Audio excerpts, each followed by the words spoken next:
Yarg. What if your ship's crew wasn't just sailing towards treasure, but straight into betrayal? A hidden role social deduction game where sailors, pirates, and cultists secretly battle for control of the ship's final destination. Feed the Kraken feels like a tense voyage of suspicion and manipulation. Every order, every map piece, every whispered alliance putting a ship closer to salvation or doom. Feed the Kraken is a 75-minute hidden role social deduction game for 5 to 11 players published by Outset that blends bluffing, voting, and navigation mechanics with a strong nautical theme.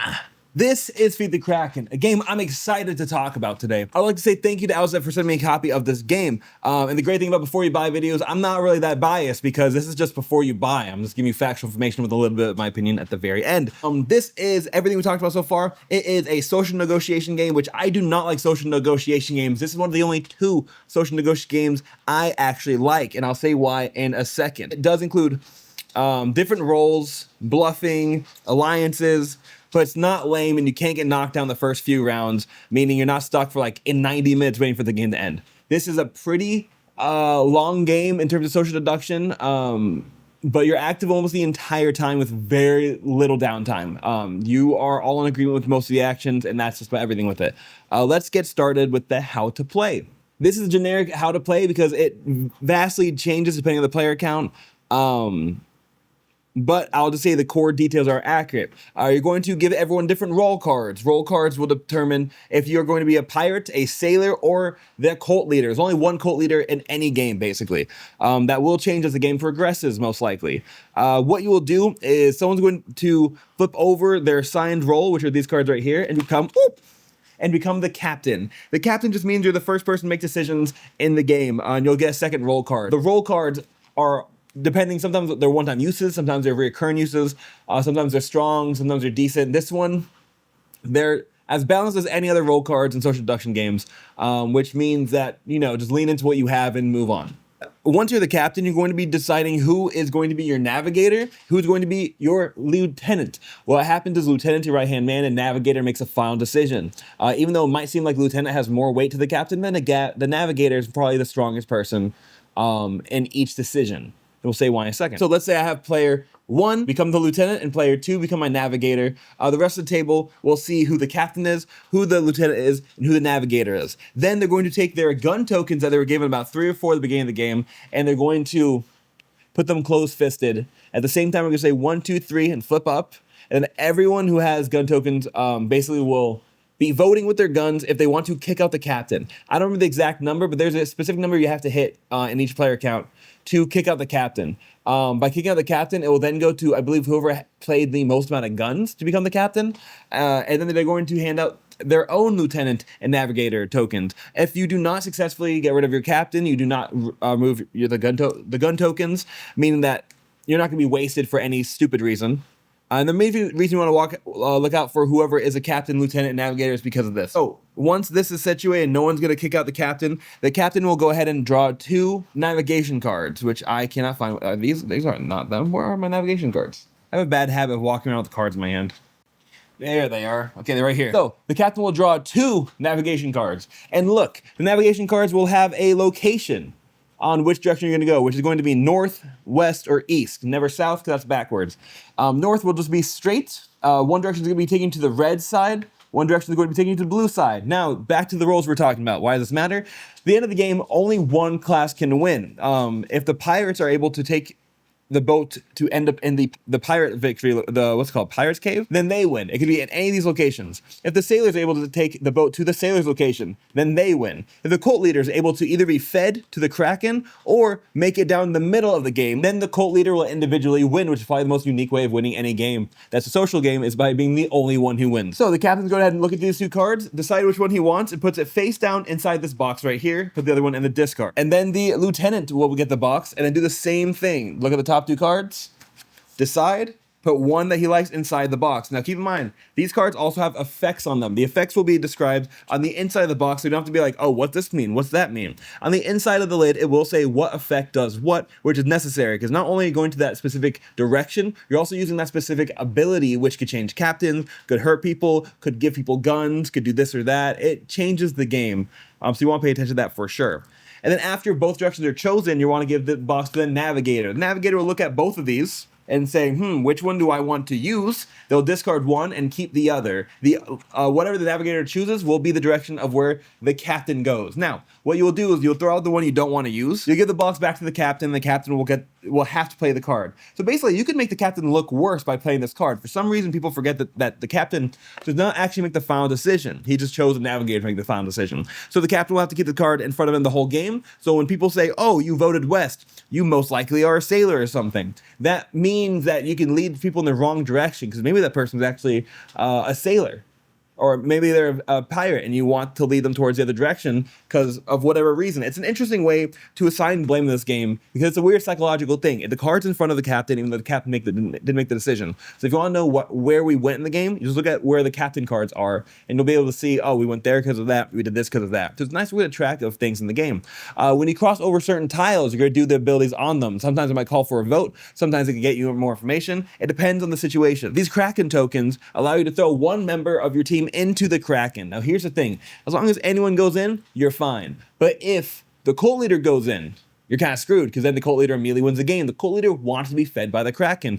There's another way in the game for someone else to also become a cult leader as well. I forgot how it turns. I don't know if it's in the base game. And for the record, this is the base game. The clips you'll be seeing tagged through, or when I played the expansion, or not expansion, the Lux version of the game at Dice Tower East, I believe it was painted by the people at Dice Tower.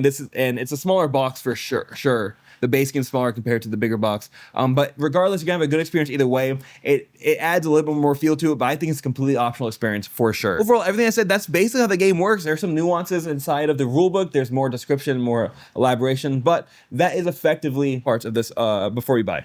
We'll talk about similar games right now. Similar games that have been compared to this game are Battleship Galactica, which I can't attest to whatsoever. I've never played Battleship Galactica, the board game. I know it's a great game. I know it's like definitely, I think, Secret Role. And I've heard there's some similarities to this where it's basically, this is a very, very simplified version of what their role can be. Don't quote me on that. That's not what I said. It's what people have been telling me. But what I can attest to is that this has also been directly compared to Secret Hitler, for the sole fact that there are 3 different groups in there. You want to lie about which one you're in. In this game, I'll explain later, but it's not the same element in this case. The main thing that's said is that there's 3 teams in Feed the Kraken and 3 teams in Secret Hitler, thus a similar game, and they're both social deduction. And those are the similar games. The primary selling points that I found in this game are, works best at high player count, as opposed to some games too elimination based, so you don't want too high of a player count. Stunning nautical artwork and deluxe components. And I would say that even in the base game, these components really do feel deluxe. The deluxe version does prove why it's more expensive. Clear team goals with escalating suspicion, which is very true. You will be pointing fingers the entire game. You're never gonna be sure on who's on your side, even with all the evidence in the world.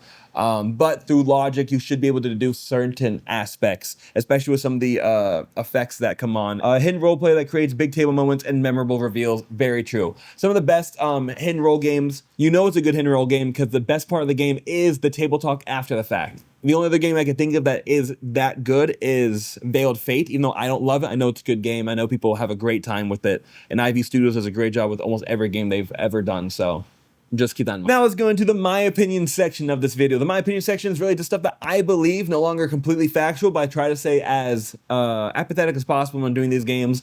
If I like it, it's because of good reason. Even if I don't like it, I will say why I didn't like it and why you might like it still. Starting off, we'll talk about how it felt. This game really did feel like a very suspicious game, because even in the very, very beginning of the game, I used logic to deduce that my friend Connor and I were on the same team. We were on the same team, and I told him the whole game, hey, you and I want the same thing. I'll do anything you want me to do. I'll be your servant. I want to prove to you that we're on the same team. So we have at least half of the other, I think, sailors in this game worked out. Even with me doing that the whole game, it looked very suspicious without me even pushing myself too much. Other people were trustworthy, but not really trustworthy. It's an interesting place to be in where, like, you can kind of tell who's on your team, but also there's really good reason who's not on your team. And when it came time to vote someone in for the Kraken, it was very apparent that no one could be trusted on who's the cult leader. Because when we voted the cult leader out, no one was 100% sure who was going to get kicked. And that's just because the cult leader wants to play the middle field. They don't want to make it too obvious if they're on the left. They don't want to make it too obvious if they're on the right. They just want to play whichever team is losing, basically, because by being on the loser's team, you could probably make it way to make the vote go to the middle as opposed to left or right. You kind of want to stay in the middle ground the whole game, because that puts you at the best spot.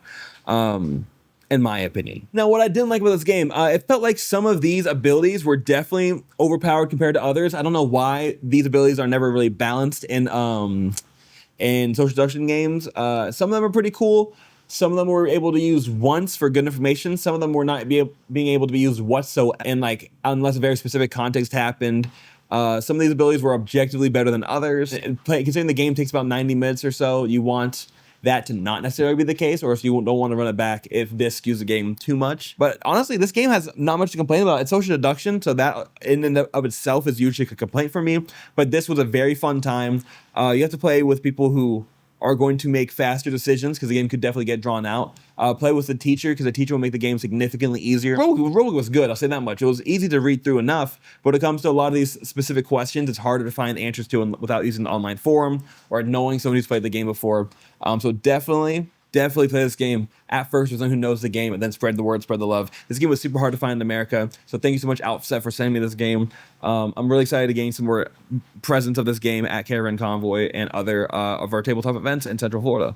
Would I replay this game? 100%. Now, that might be obvious to some of you, like, oh, of course, but no, I don't really replay games all that much. And this game is a game I really want to run back to. And again, I very much dislike social deduction games. The only two social deduction games I enjoy are Werewords, which isn't even really a social deduction game. It's more like a word-based game that has a social deduction element, and Feed the Kraken. Feed the Kraken is, in my opinion, the best social deduction game that's existed for very good reason. It has fun moments. It has a lot of logic deduction you can do. It has a lot of negotiation. You can really choose when to tell people what side you're on because that itself is leverage, and maybe you're lying about it. That fact that someone might just be the cult leader, and if you could really tell when people start flip-flopping, you want to pay attention when they actually say stuff with their chest. And I like the art. The art's nice. The theme is pretty interesting. I like the Cthulhu-based stuff, even though it's a little bit Kraken based. It was fun having that element in here. Having the card abilities on the directions as well change up the game enough to keep it spicy and not like lackadaisical in any way. They really knew how to keep the game. Every flip, every reveal, every card was exciting. But just make sure you pay attention. Don't get too distracted. The game's gonna go by smoothly and quickly and plainly. So I really do want to play this game again. I'm excited to. Maybe not with 11 players. I would probably play this again with like 8, maybe like 7 if they're all new players. So yeah. Would I purchase this game? Again, I don't really play social deduction games that much, but considering we do have a bunch of couples I game with, I play with Connor, Edskiel, and Danny, and that right there, it's Connor and Laura, then Edskiel and Nija, then Danny always by himself, and then me and Kat. That's 7 people right there. Jeremy, sometimes his wife. We got David.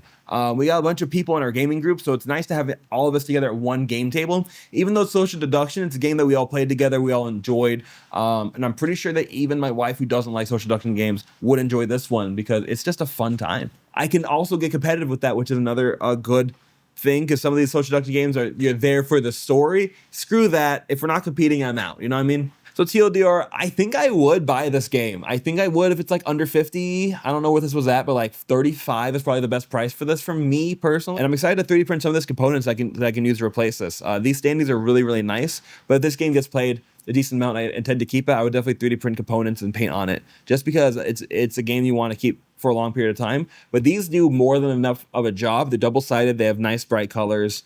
And these off duties are fun because when someone already has that role, they can't do it twice in a row. So then you put that in front of them to allow other people to have roles in the game and not just sticking to the same people in the same cluster. Final ranking for this game, and if you don't know, I rank every single board game I do a video on, and even then some more. I've done 95 of these rankings so far, and this game is placed 35 out of 95. And again, for social deduction game, that's a big praise. It goes right underneath Mycelia, which is a mushroom area control game that's like pretty much Take That, and I had a good time with.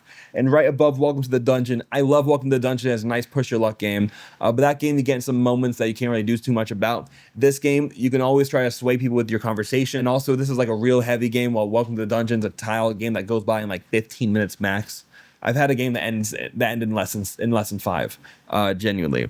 So I like games that this is a nice heavier game. It's a light game that takes a decent amount of time. It's mid-weight because it's not like a light social deduction. It's a game that everyone has roles, everyone has to be participating in for sure, and not just pointing fingers saying, you did this, you did that. This game, you really have to tell basically, are the 3 people responsible telling the truth or not? So That's everything. Let me know what you think about social deduction games. What games would you like to see me do next by Outset or just by anyone in general? That's everything for today. Thanks for watching. Peace. Have a great day. God bless. I hope to see you at a table soon.